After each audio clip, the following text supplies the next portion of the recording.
किसी जगह का नाम तीर्थ है। सारी जमीन को अभी हम तीर्थ नहीं समझते, पर कोई जगह को हम तीर्थ समझते हैं, तीर्थ यात्रा करते हैं। इसी तरह सारे मनुष्य हैं, इसमें कोई देवता है, कोई संत है, कोई भगवान है। मनुष्य की शक्ल में सभी शक्लें अभी मेरे लिए भगवान नहीं है, पर कोई शक्ल है जिसको हम भगवान कहते हैं, वह दिव्य है।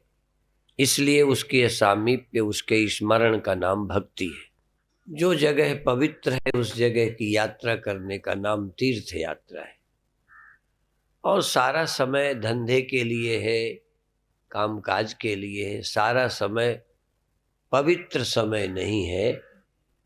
तो सुबह का प्रातः काल का समय ब्रह्म मुहूर्त है। इस समय को हम ब्रह्म बेला बोलते हैं, सुमिरन की बेला है। यह समय पवित्र समय है, ये ध्यान में सुमिरन में लगना चाहिए। सारे दिन के में आप सारे समय में स्वयं पवित्र नहीं रह सकते, पर हम सुबह सुबह ये समय कोई बुरे कामों का नहीं, धंधे के चिंतन का नहीं है। यहाँ तक यदि मन में विकार भी हैं, किसी से दुश्मनी है, तो ये प्रातः काल किसी की दुश्मनी के चिंतन का नहीं है। काम विकार भी हैं, तो ये प्रातः काल का समय काम चिंतन का नहीं है, ये भगवत चिंतन का है। यदि हम इन तीन बातों को भी पाल लें, बाकी तुम्हारे माफ। तीर्थ में पवित्र भाव से रहें, प्रातः काल का समय हमारा शांति का, सुमिरन का, प्रसन्नता का हो। इसीलिए कभी कभी आपने ये भी सुना होगा, अरे ये फला आदमी सुबह सुबह हमारे सामने पड़ गया।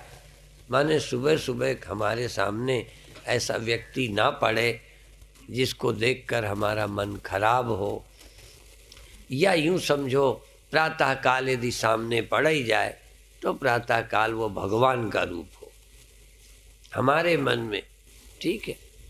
तो ये प्रातः काल का समय भगवत चिंतन का है। तो आज हम दो बातें करेंगे। एक तो आंख बंद करके आज्ञा चक्र पर, इसको आज्ञा चक्र बोलते हैं, इसको राधा स्वामी तीसरा तिल बोलते हैं, और योग मार्ग में इसको थर्ड आई, तीसरी आंख बोलते हैं।